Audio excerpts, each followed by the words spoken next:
Hey there and welcome back. Today it's time for another one of my winter checkup videos, and today I have my 1952 MG TD. First I'll check out the car and do some needed maintenance, and then we'll get it on the dyno and see how it's running. If we look under the bonnet on this side, we have the oil filter down here. It is sideways, so it's going to make a big mess when I loosen that up. The distributor is right here, so if we find out on the dyno that we need to clean up the capper points, that's easy to get to. Over on this side, you can see the fuel pump that I did in a previous video, and I do have the air cleaner assembly off so that we can get to the carburetors. Let's check our dash pot oil. That one was pretty loose. I don't feel anything there. A little more resistance there, but I think both of these need more oil. I'm going to be using authentic SU dash pot oil. To put that in, I'll pull the piston up.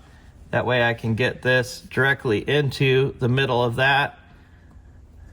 Put a little bit in there, and I'll do the same over here.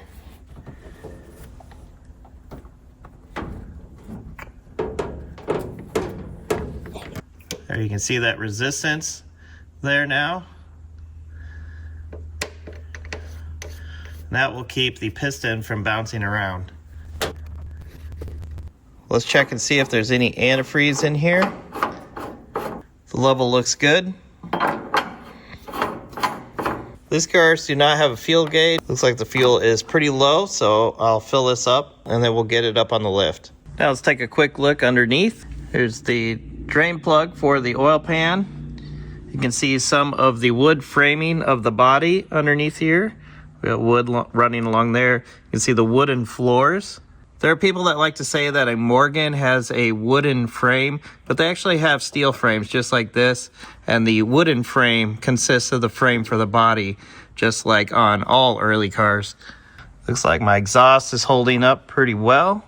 This really weird shape coming down here, this is the storage box for the side curtains and the tools. So that's in front of the fuel tank, which is right here. And you see that huge slab of wood right there. And this is just a storage box. Your side curtains go in there. Let's get that drain plug out and get the oil drained.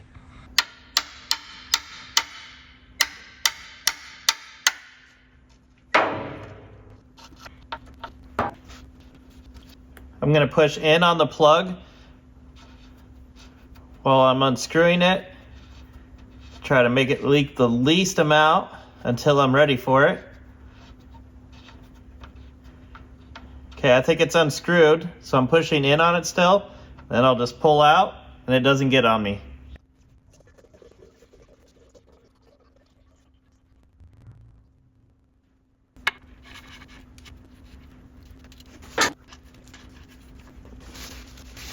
There's not a lot of room to work in here to get this oil filter off.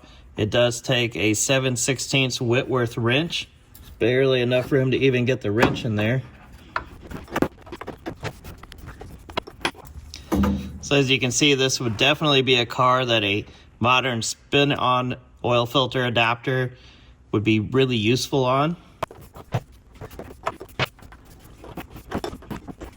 Bolt keeps spinning easy by hand for a little bit and then binds up again.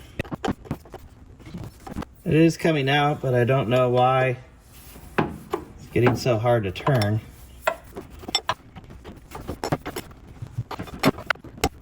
Let's see if we can break the canister loose.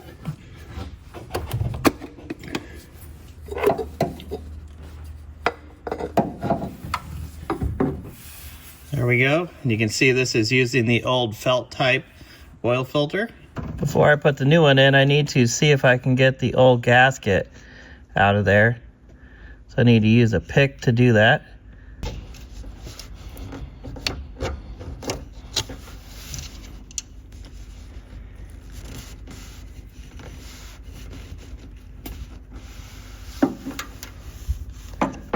Well, there's part of it.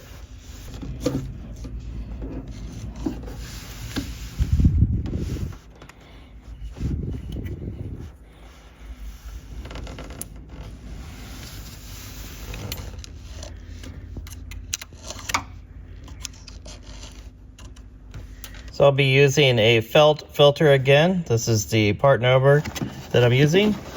This felt filter looks just like the one that was in it. The kit comes with 2 gaskets. You're going to want to use the thinner one. Use my pick to try to push that in there better.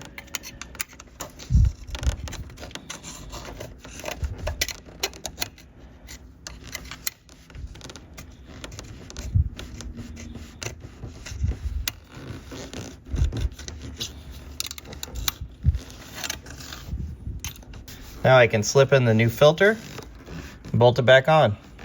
Now the tedious task of retightening this a couple flats at a time.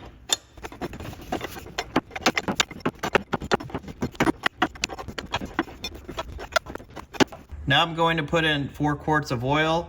I'm using Castrol GTX 2050. This contains the zinc that you need for these old engines. So I'll put in 4 and we'll check it and see where we are.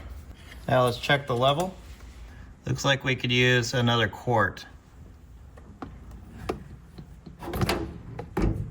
It's probably oil still wanting to settle down. I'll need to run the engine, fill the oil filter with oil, and then we'll check it again. Let's start it up and get our oil pressure. Wait for this gauge to go up.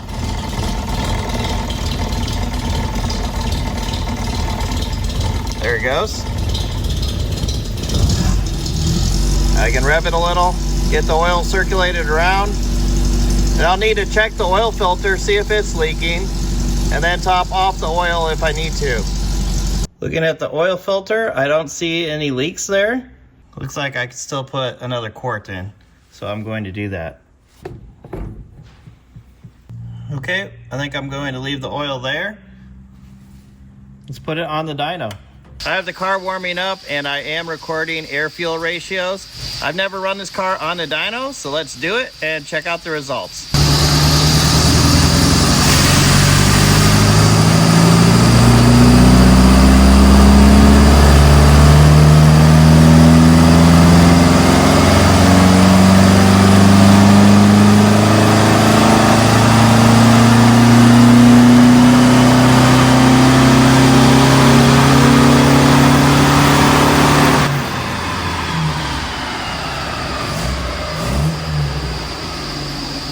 Okay, let's take a look at the results. 30 horsepower is what we saw and 46 torque. I did get up to 62 miles per hour, and that is at 4,500 RPM. We were making our max horsepower at around 4,000 RPM, so I didn't really need to go any farther than that. I have run another MG before, so I'll bring up one of the graphs from that one. So that one made 35 horsepower. So I'm not too far off. I think the difference here is, actually I'm a little surprised that the car that was making more horsepower was running a little bit richer.